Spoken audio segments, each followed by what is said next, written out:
These elephants aren't part of a circus act, and they don't work for peanuts. They're an important part of an important industry. We'll see what they do and how they do it today on Part 2 of Discovery Goes to Thailand.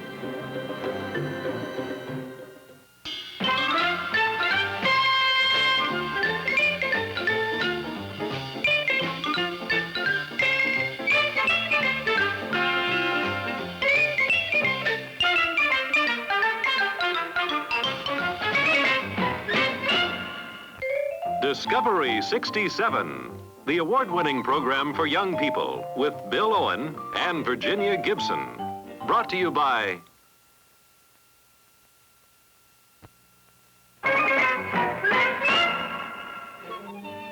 Hi, welcome to Discovery.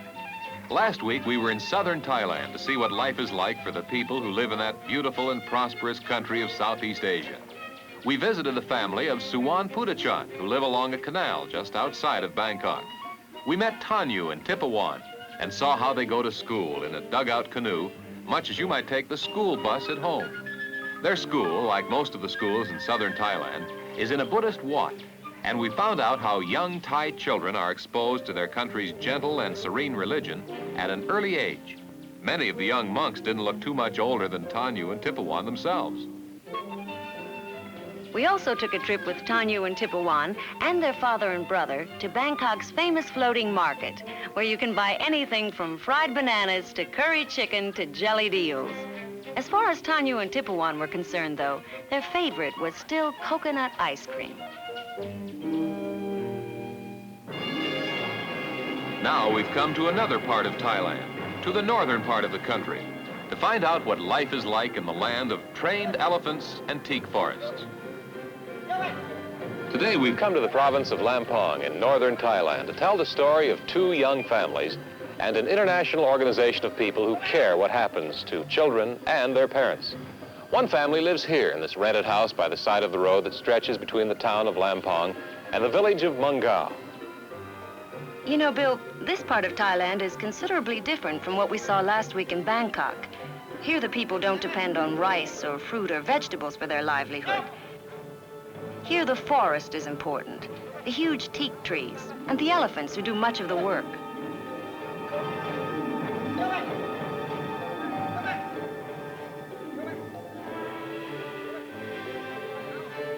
You see elephants everywhere here. They're as much a part of the scene as the trees or the houses or the dusty roads. But it still takes people, Ginny. People like Neret and his wife Urai, who live in that house at the side of the road with their 2-month-old baby. They've only been married a year, and this is their first home. The baby's name is Taperat, which in the Thai language means wood sprite, an appropriate name for a baby who lives at the edge of the teak forest.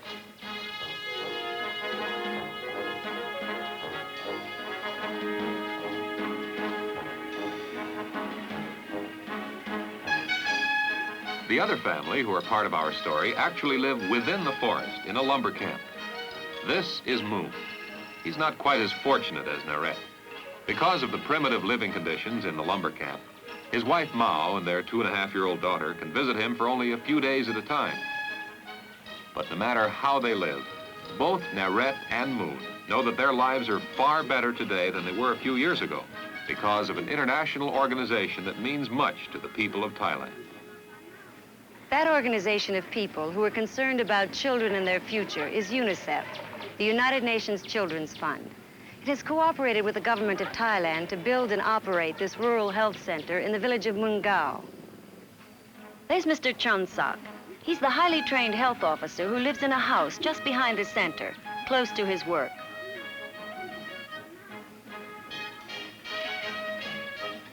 And there's Mrs. Somai, the center's expert on child care, who makes her rounds on a bicycle provided by UNICEF.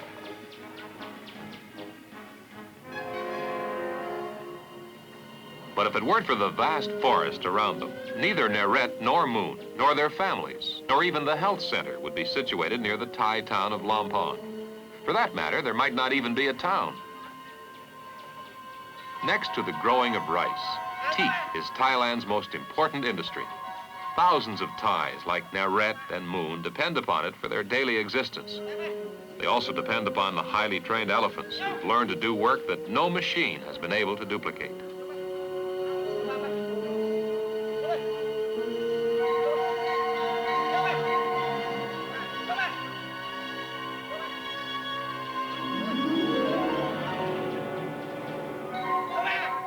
Getting the valuable logs out of the almost impenetrable forest requires a rare kind of precision and teamwork. A close working relationship between the powerful elephants and their skilled handlers who are able to make the great animals execute the most difficult maneuvers.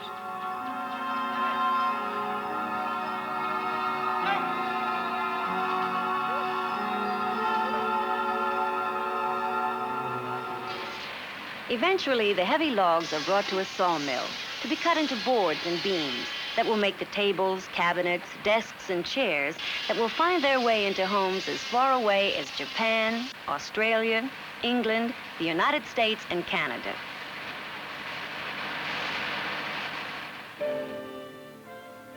But whether the end product is shipped to far-off places or used right here, it still requires the skilled work of trained men, intelligent elephants, and dedicated people like Mrs. Somai, who have helped make the jungle a better place in which to live, even if they've had to do it on a bicycle. But the story really begins with another bicycle. It's Naret's bicycle, and the time is very early in the morning when he leaves Urai and their son before 6 a.m. in order to meet the demands of the elephant's work schedule. Naret's a tractor driver. His job, to haul the teak logs over rough terrain once they've been pulled from the forest by the elephants.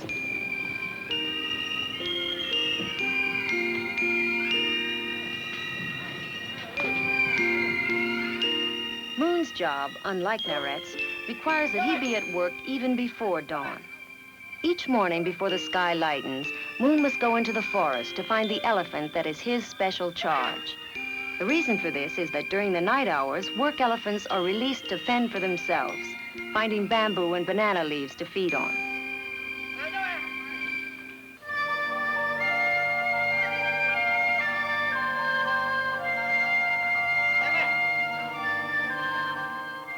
And so every morning there is the procession, joined by Moon and his elephant. Men and their animals coming to put in a full, hard day of work. While Moon works at the lumber camp, his wife Mao is also hard at work. Mao has come a long way in ancient buses, traveling over bumpy roads to be with her husband for a week or so. It isn't easy, but it's worth it to Mao to keep her family together. Mao met Moon 5 years ago when he was working at a teak forest near her home in Prey Province, some 80 difficult miles from here. Since then, Mao has been coming and going back and forth from their home in Prey as Moon follows his work with his elephant from one teak forest to another. But despite the difficulties his work forces on his family, this is the work Moon knows, the work for which he has been trained. How do a man and his beast work so harmoniously at a job that can also be highly dangerous? We'll find out in just a minute.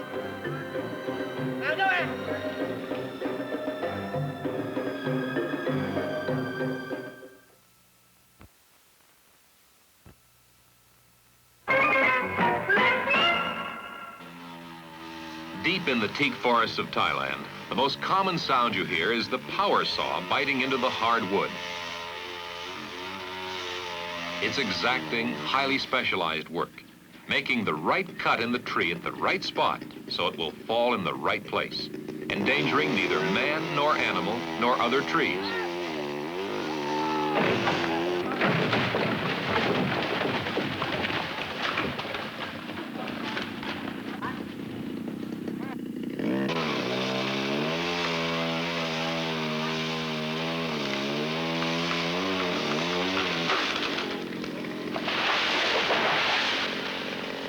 Next, the branches are cut off so that only the thick, heavy trunk is left.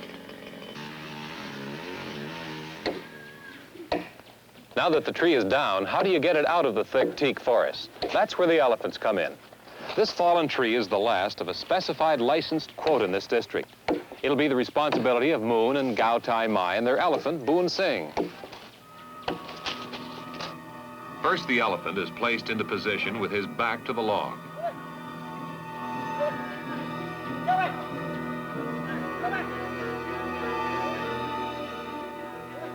Next, a heavy chain is placed around the log.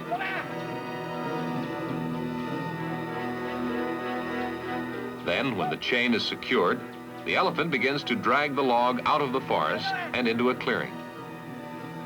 Another valuable log is ready for the sawmill, but the preparations for both the men and the elephants started many hours before. It all begins in the early morning when the elephants are brought in from a night in the forest. The elephant, who is Moon's special responsibility, is named Boon Singh, which means virtue of a lion.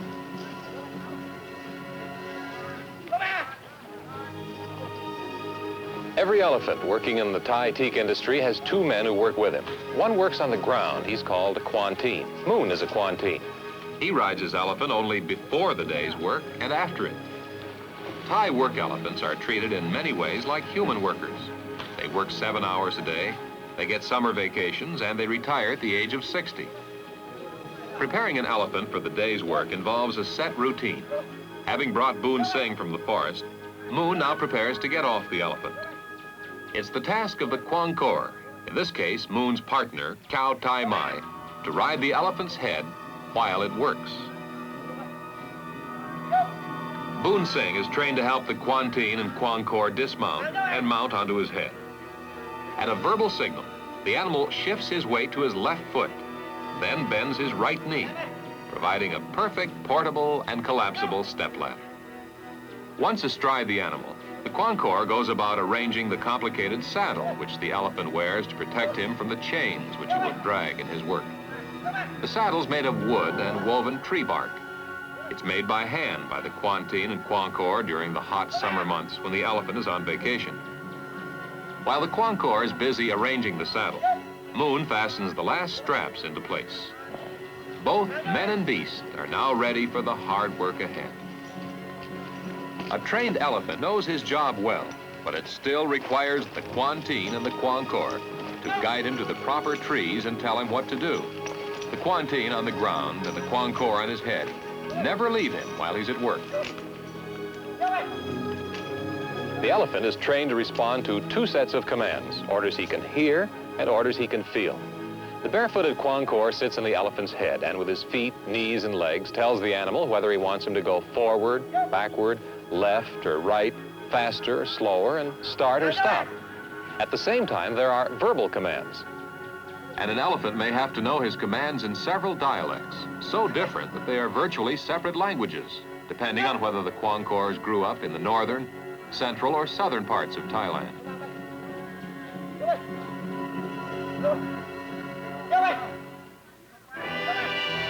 Even the trees that haven't fallen are handled by the elephants, who simply push them over on command.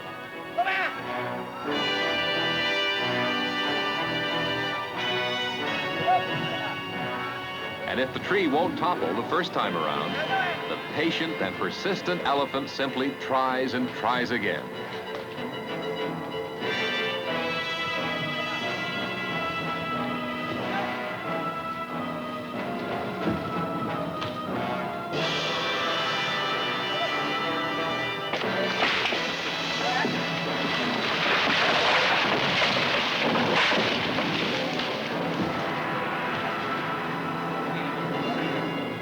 The physical characteristics of an elephant also make it perfectly adapted for piling the logs.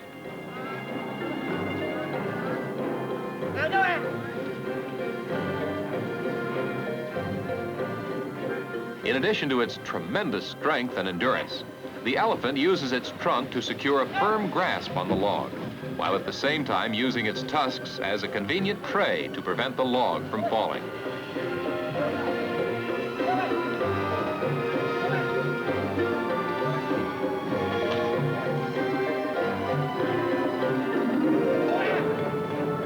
So far, men have been unable to perfect a machine which can haul felled trees out of the thick forests of northern Thailand better than an elephant can.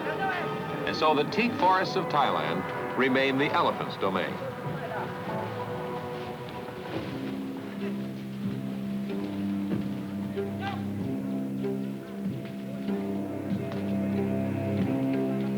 It's only at the forest's edge that machines, tractors, can take over. And this is where Naret's job begins, hauling the teak logs the rest of the way to the sawmill. As Naret goes about his work, it is made much easier by knowing that even though his wife and baby live with him in an area once beset by disease and pestilence, they are now safe. This is their home, on the edge of the vast, dark teak forest. But it's a home that has been made secure and livable. We'll find out how in just a minute.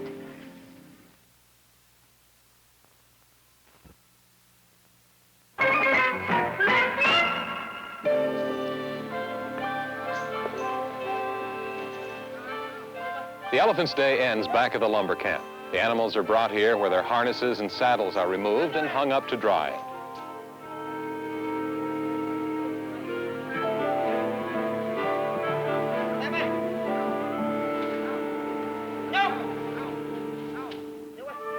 It's the end of the elephant's workday, but not the end of Moon's.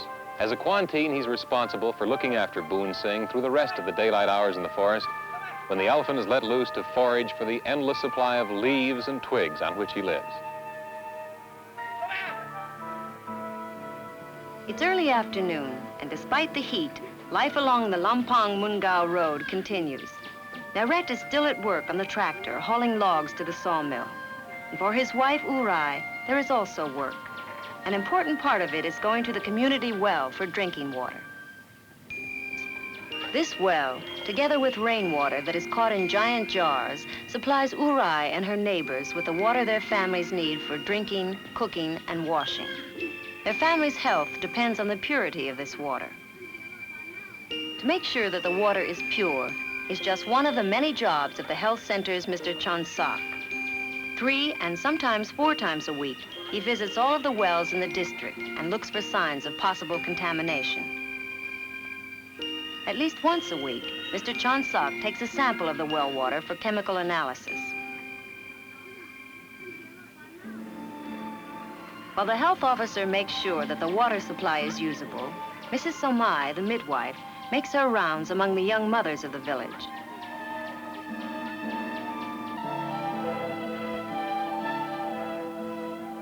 Here she answers many questions about child care.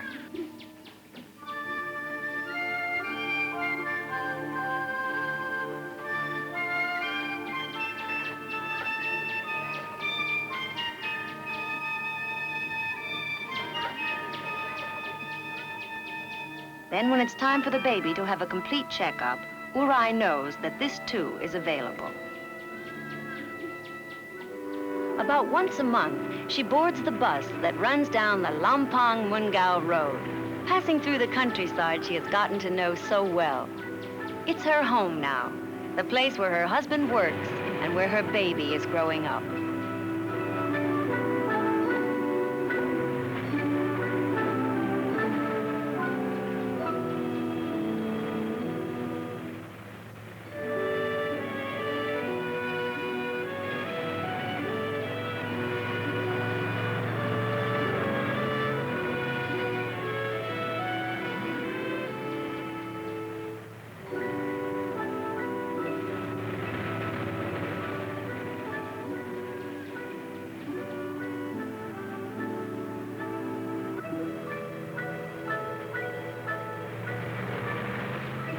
Late morning is a time of peak activity for the health center at Mungao. Urai will join the other mothers who have brought their infants to the clinic. The work of the government and UNICEF health centers in Thailand is centered upon mothers and children, both before and after the arrival of the babies. Here the baby is weighed and examined, and the mother is given a report on its progress.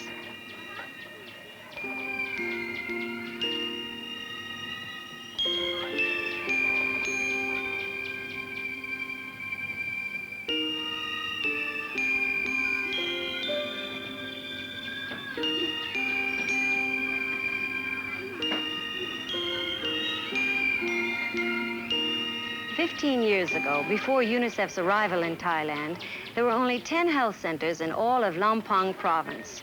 Now there are 33. But no one here pauses to think much about the improvements. The clinic is part of their lives now, and it's no more unusual than the work their husbands and sons are doing in the teak forest. when Naret comes bicycling back up the Mungao Road. Urai is there to greet him. 12 years ago, before the work of UNICEF had taken hold in the area, 4 of her brothers and sisters died of malaria. But now, those days are past. They and their children can look forward to full, productive lives, thanks to an international organization, UNICEF, and to the people as far away as Akron or San Francisco or Chicago who have contributed pennies, nickels, and dimes to its support. We'll be back in just a minute.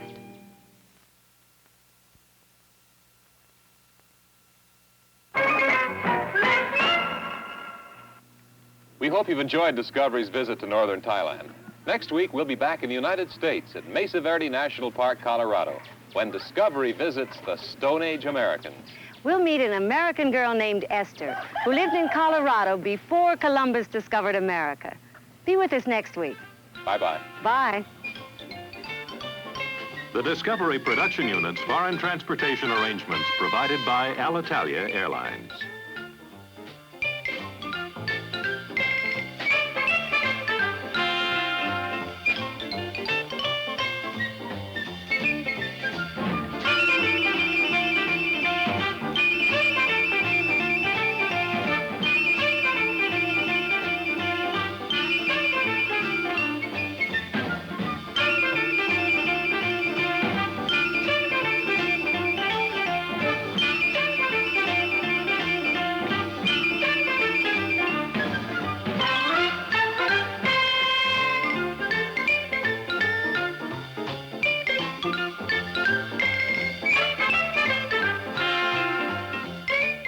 This has been a Jules Power production in association with ABC News and Public Affairs.